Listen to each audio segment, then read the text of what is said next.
Alors, bonjour à vous tous et toutes. Je me présente. Mon nom est Richard Boivin. Donc, dans le cadre des entrevues du Salon du Livre 2021, je reçois aujourd'hui l'auteur François Ouellette pour son livre La matière des mots, entretien avec Hans-Jürgen Greif, paru dans la collection Palabre chez Nota Bene. Bonjour, Monsieur Ouellette. Bonjour. Ça va bien? Très bien, merci. Je suis content d'avoir reçu une nomination pour votre bouquin au Salon du Livre. Oui, je suis très heureux d'avoir cette nomination-là parce que la valeur de son travail, de notre travail, de l'intérêt que ça a, c'est toujours précieux. Oui. D'autant plus que ce n'est pas nécessairement un livre, je dirais, particulièrement, comment je dirais, commercial, facile à lire. C'est quand même un livre fondamentalement littéraire. Oui, mais comme c'est sous forme d'entretien, je pense que le livre est plus accessible que c'était si j'avais fait un essai sur l'œuvre de Greif, par exemple. Oui, effectivement. Je vais vous avouer quelque chose, là. Quand on m'a dit que j'allais faire une entrevue avec François Ouellette, bon, je me rappelais pas qu'on se connaissait, mais quand même pas tant, donc d'un auteur que je connais pas tant, qui écrit sur un auteur que je connais pas du tout. Oui, je vous avoue là, que j'ai eu un certain doute, puis je me suis dit, bon, mais aussitôt le livre ouvert, aussitôt la lecture commencée, ça se passe mais vraiment très, très bien. Les entretiens que vous avez retranscrits, là, en tout cas, on va parler de la manière dont ça s'est fait, mais en tout cas, ce qu'on retrouve dans ce livre-là est une lecture étonnamment facile, dans laquelle on entre avec véritable bonheur et qui suscite un intérêt, mais franchement réjouissant. Je dirais, on parle de littérature, on parle de la vie, et on parle de la vie, des liens entre tout ça. Et il se passe quelque chose de magique là-dedans. J'imagine que vous avez connu cette magie-là fondamentale. C'était un peu ça l'idée, c'est-à-dire qu'on voulait que ce soit une introduction, en fait, parce que c'est pas un écrivain très connu, très, très lu. Et c'est quelqu'un qui est vieillissant aussi, qui approche les 80 ans. Quand même. Oui, je pense qu'il va avoir 80 à la fin novembre. Oui, il est né en 1941. Et moi, je lui en avais parlé. J'avais parlé de ça. Je lui avais dit, parce que c'est quelqu'un que je connais bien, et je lui avais dit, ce serait dommage un jour que les livres restent, et puis souvent, on n'a pas les témoignages des écrivains eux-mêmes sur leur propre production littéraire. Et je trouve que c'est toujours une perte. Et je lui avais suggéré donc de faire ces entretiens-là pour parler de manière assez libre de ses livres. Et il m'avait dit, pourquoi tu n'écris pas plutôt un essai ou un livre de critique littéraire, comme je suis habitué d'en écrire sur des écrivains à qui j'ai consacré des livres. Et je lui avais dit, non, j'aimerais que ce soit toi qui parle de tes livres, qu'on ait ton point de vue à toi sur ton œuvre. C'est des choses qu'on ne saura jamais si tu ne les dis pas maintenant. Oui. Et c'est le temps pendant que tu as encore toute ta mémoire, tu es en forme. C'est quelqu'un qui a 80 ans, mais qui en a l'air de 65, là, et qui est en pleine forme. Alors, et je lui ai dit, si un jour il faut écrire, il y aura des essais sur ton livre, ça viendra plus tard. Ça pourra venir, il sera toujours le temps de le faire. Mais aujourd'hui, c'est toi qu'il faut qu'il parle de ton livre. Et c'est comme ça qu'on le fait, donc de manière très libre, très conviviale aussi, puisqu'on se connaît. Et il était entendu d'emblée qu'il y aurait une dimension autobiographique. Les premières séances avaient cette dimension-là, parce qu'il fallait, je voulais que, je pense qu'il y avait quand même un éclairage autobiographique qui était requis pour comprendre certains aspects de son œuvre. Oui, parce que ça a des répercussions dans son écriture, dans les histoires qu'il raconte. C'est ça. Un écrivain écrit pas part toujours évidemment de ce qu'il a vécu. Et donc, il y a c'est quelqu'un que je connaissais, c'est quelqu'un que je connais depuis très longtemps, mais je connaissais très peu d'éléments de sa vie. On va faire l'historique, justement, de tout ça, du fait que vous le connaissiez. Déjà, au départ, vous êtes professeur de littérature à l'université, de la région. Oui, à l'UQAC, oui. Oui. Mais vous êtes né aussi dans la région? Je suis né à Québec. Ah, vous venez de Québec, d'accord. Installé à l'université depuis... J'ai été embauché en 2000, ça fait 21 ans. Oui, ça fait 21 ans, voilà. Et donc, professeur en littérature Oui. Et écrivain, vous avez écrit beaucoup, vous avez publié beaucoup. Oui. Des œuvres qui sont soit des... c'est-à-dire écrites par vous-même ou en codirection, des textes réunis autour de différents thèmes. D'après votre bibliographie, j'ai constaté que vous avez fait des ouvrages sur des écrivains, pas nécessairement parmi les plus connus non plus, en tout cas dans mon univers à moi. Pierre Bost, personnellement je ne l'ai pas lu. Jean Prévost, je dirais, écrivain français également. Bon, Daniel Poliquin, ça c'est déjà plus proche de nous. Victor Lévy-Beaulieu, bon, on le connaît, mais finalement, avec l'énorme bibliographie qu'il a, c'est rare qu'on a tout lu, Victor Lévy-Beaulieu. Ouais. Jacques Ferron, qu'on connaît, Louis Hamelin également, Emmanuel Boff, peut-être un peu moins. Donc, vous avez écrit des bouquins sur ces auteurs-là. Vous avez aussi été à la direction et co-direction de différents ouvrages collectifs sur la littérature. Je donne quelques titres. Littérature franco-ontarienne depuis 1996, ça s'est paru quand même il y a 5 ans, en 2016. Contre l'oubli, 20 écrivains français du 20e siècle à redécouvrir, paru en 2015. Roman exhumé, 1910-1960, contribution à l'histoire littéraire du 20e siècle, paru en 2014. Un ouvrage qui s'intitule « En marge, relire 25 romanciers méconnus du 20e siècle » en 2010 et 100 romans français qu'il faut lire. Bon, c'est pas exhaustif, mais on remarque dans les titres que vous avez signés, co-signés, que vous faites comme apporter une loupe sur certains aspects de la littérature française qui sont en marge, qui sont ignorés, qui ne sont pas sous le spot, puis vous mettez ça en lumière.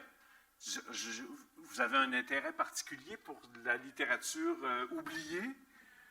Ben oui, oui, c'est vrai. Non, c'est vrai. Ça a toujours été... En fait, j'ai fait une thèse de doctorat sur un écrivain qui était oublié à l'époque, qui s'appelle Emmanuel Boff, qui est moins oublié aujourd'hui parce que c'est un cas de revie littéraire, disons. C'est un terme un peu consacré là, dans la recherche, la revie littéraire. Boff est un cas réussi d'écrivain qui a ressuscité, qui était complètement oublié. Oui. Et après cette thèse-là, c'est un filon que j'ai continué, en fait. Et oui, je me suis toujours intéressé à ces écrivains-là parce que l'histoire de la littérature, elle est très... Elle est partielle, elle est partiale. Elle est partielle parce que si on ouvre un ouvrage de littérature du 20e siècle, par exemple en littérature française, il va y avoir peut-être 60 écrivains qui vont être mentionnés, alors qu'en réalité, il y en a eu des milliers d'écrivains. Bien, on publie tout le temps. Alors, des centaines d'œuvres. Il reste peut-être 2% de ce qui a été publié. Alors, et le 98% qui est oublié, il y en a une partie qui mérite d'être oubliée, mais il y en a une partie aussi qu'il faut déterrer parce qu'il y a des raisons éditoriales, idéologiques ou autres qui ont fait que des œuvres qui ont été écartées et qui sont dignes d'être lues comme autant que celles des grands écrivains. Donc, c'est pour ça que je m'y intéresse. Et dans les 100 romans français qu'il faut lire, est-ce qu'il y a justement, j'imagine que... J'ai été assez conservateur, assez classique, mais j'ai introduit quelques titres, effectivement, à travers, qui sont un peu atypiques. Quelques oubliés dans le temps. Quelques oubliés, oui. Est-ce que ce sont des ouvrages qui étaient prévus pour des ouvrages scolaires ou qui s'adressaient à la population en général? 100 romans français qu'il faut lire, ça fait partie d'une collection. Il y avait déjà les 100 romans québécois, les 100 films qu'il faut lire et tout ça. Alors, j'avais suggéré à l'éditeur, aimerais-tu avoir les 100 romans français qu'il faut lire? Alors, on l'avait fait pour le plaisir de le faire. C'était sans prétention, c'était un projet comme ça. Bon, d'accord. Dans votre bibliographie, toujours, c'est super intéressant. On dirait que j'ai lu le livre, là, mais j'ai aussi beaucoup lu ce qui vient avant et après. Il y en a 2 pages de votre bibliographie, d'ailleurs. Le nom de Hans-Jürgen Greif apparaît dès l'an 2000.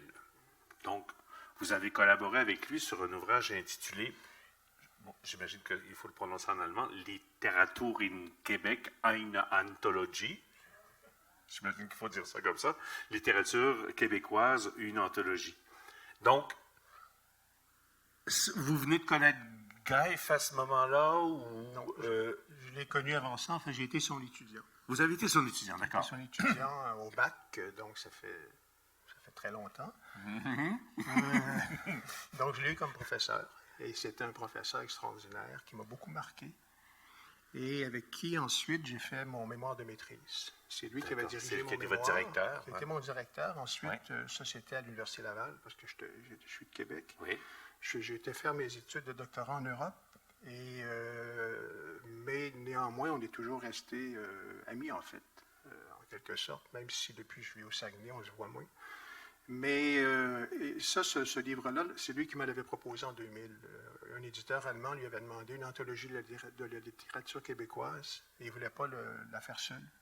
Il voulait avoir comme une caution d'un chercheur québécois pour la faire. Et j'avais accepté, donc c'est de là que vient ce projet. Donc au départ, c'est une commande. C'est une commande. C'est carrément une commande. Et qui a été éditée spécifiquement pour paraître en Europe, dans les pays germanophones. Oui, germanophone. Elle a paru en allemand. Ouais. On l'écrit en français et Greif a traduit les textes en allemand après. D'accord. Vous retravaillez avec lui en 2004 sur un bouquin intitulé « La littérature québécoise 1960-2000 » qui est paru à l'instant même. Donc, c'est issu de l'anthologie allemande. C'est pas exactement la même chose, mais c'est une partie de l'anthologie qu'on a éditée. Un livre scolaire à ce moment-là? Un livre qui visait à ce moment-là le public des cégeps. C'était pas une commande, mais presque. Oui. Effectivement, il y avait des besoins aussi dans les collèges. Je le sais pour y avoir enseigné. Donc, ce genre de bouquin qui arrive pour des anthologies très utiles pour l'enseignement. Oui. Le nom de Greif revient encore une troisième fois, donc une troisième collaboration, pour l'ouvrage paru à l'instant même intitulé « Habiter la littérature ». Mélange offert à Hans-Jürgen Greif, en codirection avec Patrick Bergeron. En quoi ça consiste, habiter la littérature, des mélanges offerts? Les mélanges, c'est un genre académique, en fait. C'est un hommage rendu par d'anciens étudiants ou des collègues à un professeur émérite. Ah, d'accord. Donc, on voulait, avec Patrick Bergeron, qui est un collègue, qui est professeur d'université, qui a été aussi son étudiant, on voulait lui rendre hommage. Pas hommage à l'écrivain, mais hommage au professeur qu'il avait été, parce qu'il était quand même professeur pendant 35 ans à l'Université Laval. Il a formé beaucoup de générations d'étudiants. Il a été très influent aussi. Ça a beaucoup marqué. Alors, on voulait lui rendre hommage, et ce genre-là est surtout... c'est un genre qui existe, le genre des mélanges, c'est surtout européen. On voit ça assez peu fréquemment ici.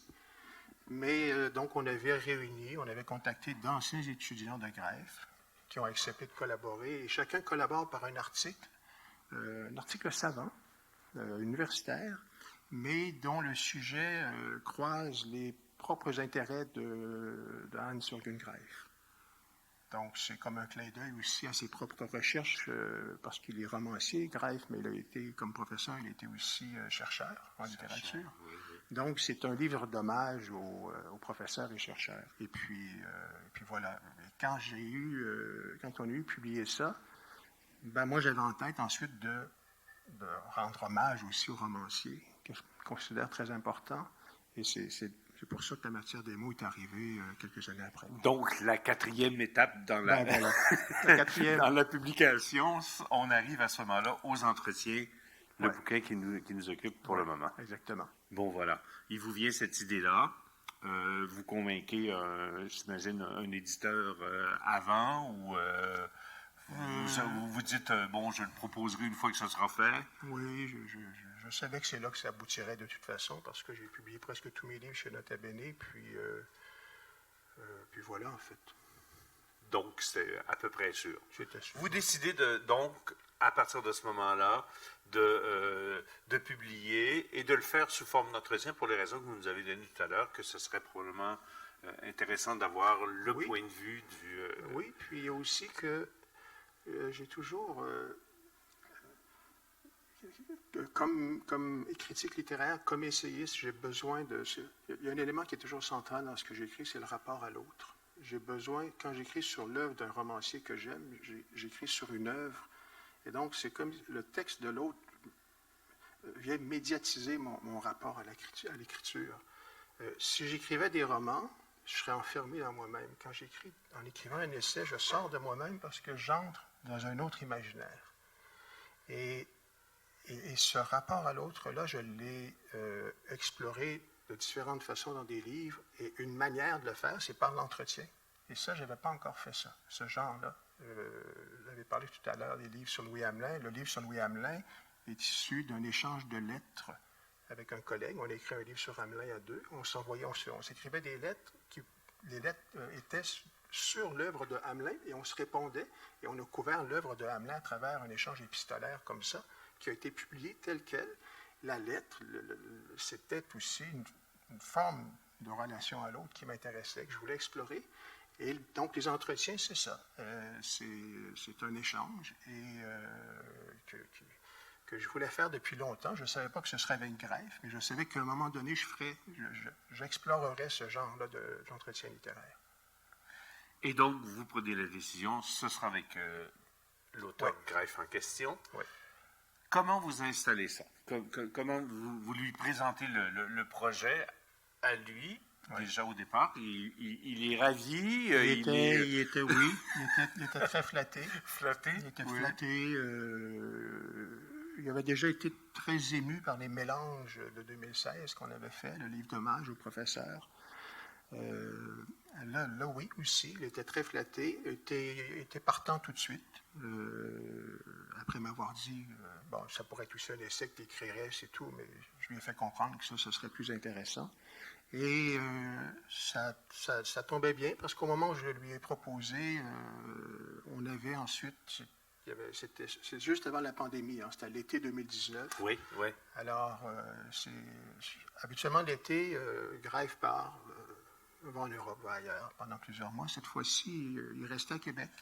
Et moi aussi, pour une bonne partie de l'été. Pandémie oblige, donc, ça tombait bien. Alors, on a fait ça pendant tout un été. On se voyait 2-3 fois par semaine chez lui. Rencontre en présence. En présence. Vous êtes entré dans sa bulle, donc vous êtes devenu une bulle. Oui, c'était très rituel. J'arrivais chez lui, c'était toujours à la même heure. Il mettait un verre d'eau à ma place. J'avais déjà ma place. Il préparait des choses. J'arrivais, puis j'appuyais sur « on », et puis je l'interrogeais. C'était 90 minutes, nos séances. C'était toujours comme ça. OK, donc des séances vraiment de 90 minutes. 90 minutes. Vous enregistrez. Oui. Vous arrivez chez vous, vous transcrivez. Oui. Approbation après oui, j'imagine, parce que c'est vraiment un bonheur à lire, là, les échanges intellectuels, l'un qui vous le relancez, il raconte ses choses, il fait les liens, il sort un petit peu de son écriture, il nous raconte tout ça, c'est fluide, c'est comme ça que ça marche? Oui, il y a toujours... il ne faut pas penser que des livres d'entretien, ça s'écrit tout seul. Ça, c'est sûr. C'est pour ça que je veux qu'on en parle. C'est un livre, ça n'a pas été facile à faire, en fait, parce que je retranscris, mais il faut vraiment que j'élague, il faut que je déplace des choses, il faut modifier, il faut que je lui demande ce qu'il en pense, etc. Parce que Hans, il a une très grande facilité de parole et il peut aller dans toutes sortes de directions. Il va dans toutes sortes de directions. Et souvent, il peut aller dans une direction qui n'a plus rien à voir avec la question posée et je vais me perdre pendant 5 minutes. Alors, il faut toujours que je le ramène, que je le recadre. Et donc, dans la retranscription, il a fallu que je fasse un travail il a fallu que je replace les éléments, que j'enlève certaines choses, que j'élimine, que je lui propose répondre à une question qui avait un peu Oui, oublié, oui, des choses comme ça. J'ai ajouté aussi par écrit, après une première version, j'ai ajouté de nouvelles questions qui avaient été suscitées par certaines réponses qu'il avait faites. Alors, il y a tout un travail comme ça de construction et qui fait que ça donne un livre fluide, mais qui n'avait pas, après, la première version ne ressemblait pas du tout à ça. Donc, il y a un travail de montage. Il y a un travail de Qui est montage. quand même. Vous n'êtes pas juste contenté Non. de retranscrire ce qui est enregistré. Non, ce serait trop beau, ce serait magnifique. Ben, c'est pas comme ça que ça marche. Malheureusement, c'est pas ça comme me rassure, ça vous donne un peu de talent quand même. Ah bon? Aussi, en même temps, ce serait quand même frustrant.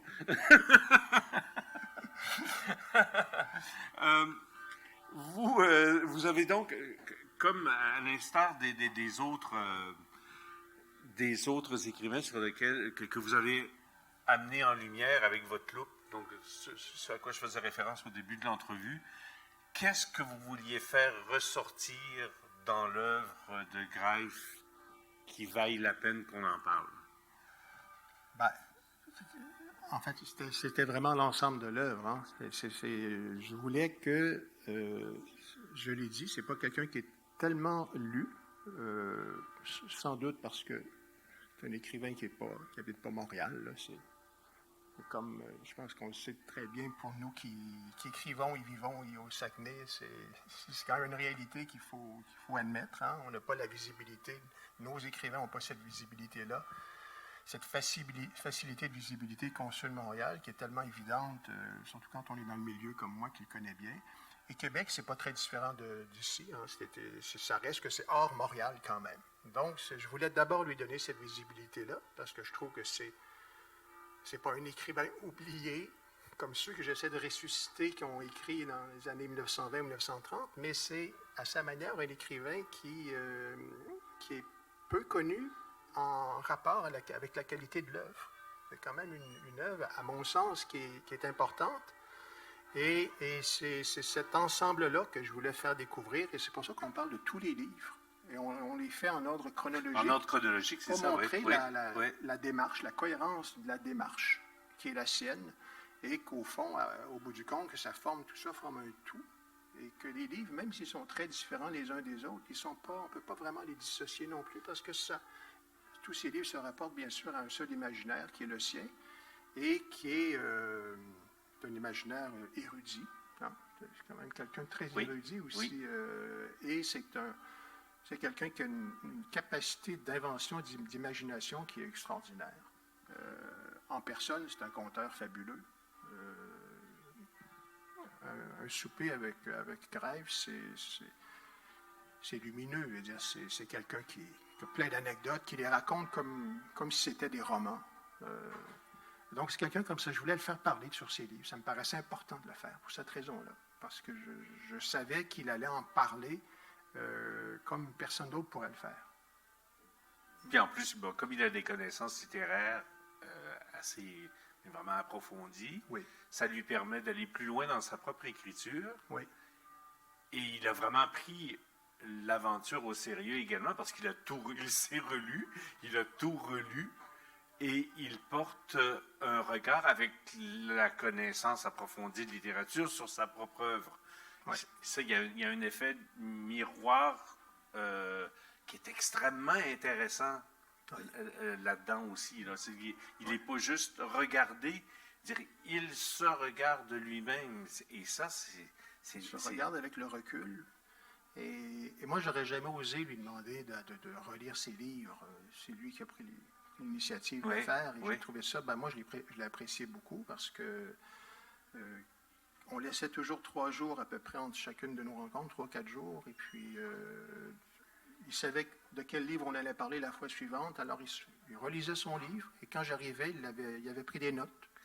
Il y avait toujours une petite fiche de notes, ce qu'il avait pensé à la relecture, des choses qu'il voulait me dire, des trucs comme ça. Et ça, j'ai beaucoup apprécié ça parce que moi aussi, moi, j'ai relu tout ce qu'il avait écrit. Donc, on arrivait tous les deux avec nos lectures très, très fraîches. Et on était dedans, en fait. Donc, ça a beaucoup facilité l'entretien aussi. Pour le bénéfice de ceux qui nous écoutent là, de quoi parle-t-il de manière générale ou de manière très particulière? Quelques exemples. Ben, il a la particularité, il y a des écrivains qui écrivent toujours le même livre, lui, c'est le contraire. C'est des livres très différents C'est les vrai uns que des c'est autres. très différent. C'est très différent les uns des autres. Il a écrit des livres qui se passent à la Renaissance italienne. Il y en a d'autres qui vont se passer en Allemagne pendant la guerre. Il y a des livres qui se passent au Québec aujourd'hui, au Québec au 19e siècle. Ils sont rares, mais il y en a quelques-uns. Enfin, il y a à peu près de tout. À peu près tous les sujets aussi. Il y a un livre, c'est un meurtrier psychopathe. Qui met en scène, qui est un jeune meurtrier fin 60, début 70 à peu près. Il a réécrit la vie de Job, de l'Ancien Testament, le personnage biblique de Job, qui est une relecture du mythe biblique, hein, par exemple. C'est très, très loin d'un psychopathe meurtrier. Il a écrit sur la... Orfeo, qui est un des romans les plus connus, qui a été réédité en livre de poche, qui met en scène un jeune garçon qui a été victime d'un accident d'auto avec ses parents. Ses parents sont décédés et le garçon, lui qui devait avoir 5 ou 6 ans, a été sérieusement blessé et il a été, entre autres, ses parties génitales ont été mutilées, ce qui fait que ça a affecté sa voix et qu'il a la voix des castrats, des grands castrats italiens du 18e siècle. Et Orfeo, donc, ça vient d'Orphée, hein, c'est le mythe d'Orphée, donc c'est la vie, pas la vie en fait, c'est l'adolescence de ce jeune castrat-là qui va être un prodige et qui va chanter sur les scènes et qui va éblouir tout le monde. Et donc, mais Greif est un mélomane averti. Hein, il a aussi enseigné pendant une trentaine d'années au Conservatoire de musique à Québec. Ah oui, c'est ça, effectivement, la phonétique allemande, en fait. Oui, c'est ça, exactement. Donc, il y a toute une génération de chanteurs aussi d'opéra à Québec qu'il a formé. Et donc, il connaît très bien son sujet aussi. Alors, Orfeo, c'est ça. Ouais. Alors, non seulement les sujets, mais c'est aussi les genres. Alors là, on est dans le roman, vous avez parlé de roman, mais il fait également des nouvelles, il fait également des novellas. Oui. Il y a 4 recueils de nouvelles. Oui. Les 4 recueils de nouvelles, exactement. Oui. Comme il raconte, il s'amuse dans la forme également du recueil de nouvelles. Il fait souvent des effets miroirs, des effets croissants, décroissants, des mises en relation avec les textes qu'il écrit. C'est extrêmement, ludique aussi en même temps, intellectuel, mais on a vraiment envie d'aller voir ce que ça donne, comment il donne un peu les clés de lecture de ses œuvres, et ça donne vraiment le goût, vraiment. Oui, c'est ça. C'est vrai qu'il y a un jeu savant. Hein. La première nouvelle va correspondre à la 10e, la 2e, à la 9e, etc., des choses comme ça. Et c'est quelqu'un qui a beaucoup joué aussi avec certains mythes, là, les 10 commandements, les 7 péchés capitaux. Il y a un aspect, tout à l'heure, on en parlait, de quoi ça parle, un aspect qui est structurant dans son œuvre, c'est la question du bien et du mal. Ça en vient beaucoup. C'est vraiment un aspect structurant. Et il y a des nouvelles, il y a un recueil de nouvelles, il y a 10 nouvelles. Chacune des nouvelles correspond à un des 10 commandements, etc. Donc, c'est le défi qui relève. Et à l'intérieur même du recueil, il y a des nouvelles qui se croisent sur le plan thématique ou de certaines choses, certains éléments formels, des choses comme ça. Effectivement. Mais au-delà du jeu qui est savant, c'est la plume de Greif, c'est quelqu'un de très érudit et qui est professeur aussi, mais qui produit une littérature très, très, très accessible en même temps. Bon, ben, écoutez, là, j'espère que l'entrevue qu'on vient d'avoir vous aura donné le goût, de lire le livre ici, La matière des mots, les entretiens avec Hans-Jürgen Greif. Mais si jamais vous avez envie de lire Greif, j'ai fait mes recherches ce matin. Bon, sur le site Les Libraires, peu de copies papier sont disponibles. Il y en a quelques-unes, mais peu sont disponibles. Par contre, les copies numériques sont accessibles pour pratiquement la majorité de ces œuvres. Donc, je vous rassure, si jamais ça vous tente. Vous qui êtes de Saguenay, la bibliothèque publique possède la majorité de ses œuvres également. Puis là, il faudrait voir dans les librairies au Lac-Saint-Jean ou ailleurs. Je ne sais pas si, j'imagine que vous avez, à l'UQAC, vous avez vu à ce que les livres soient disponibles. Même pas eu cette délicatesse-là. Ben, vous avez un devoir à faire dès lundi matin, M. Ouellette. Il doit y en avoir, mais sincèrement, à ma grande honte, je sais pas ce qu'il y a au catalogue de l'UQAC. Alors, je vous remercie infiniment pour cet entretien. Ça a été un grand plaisir. Merci.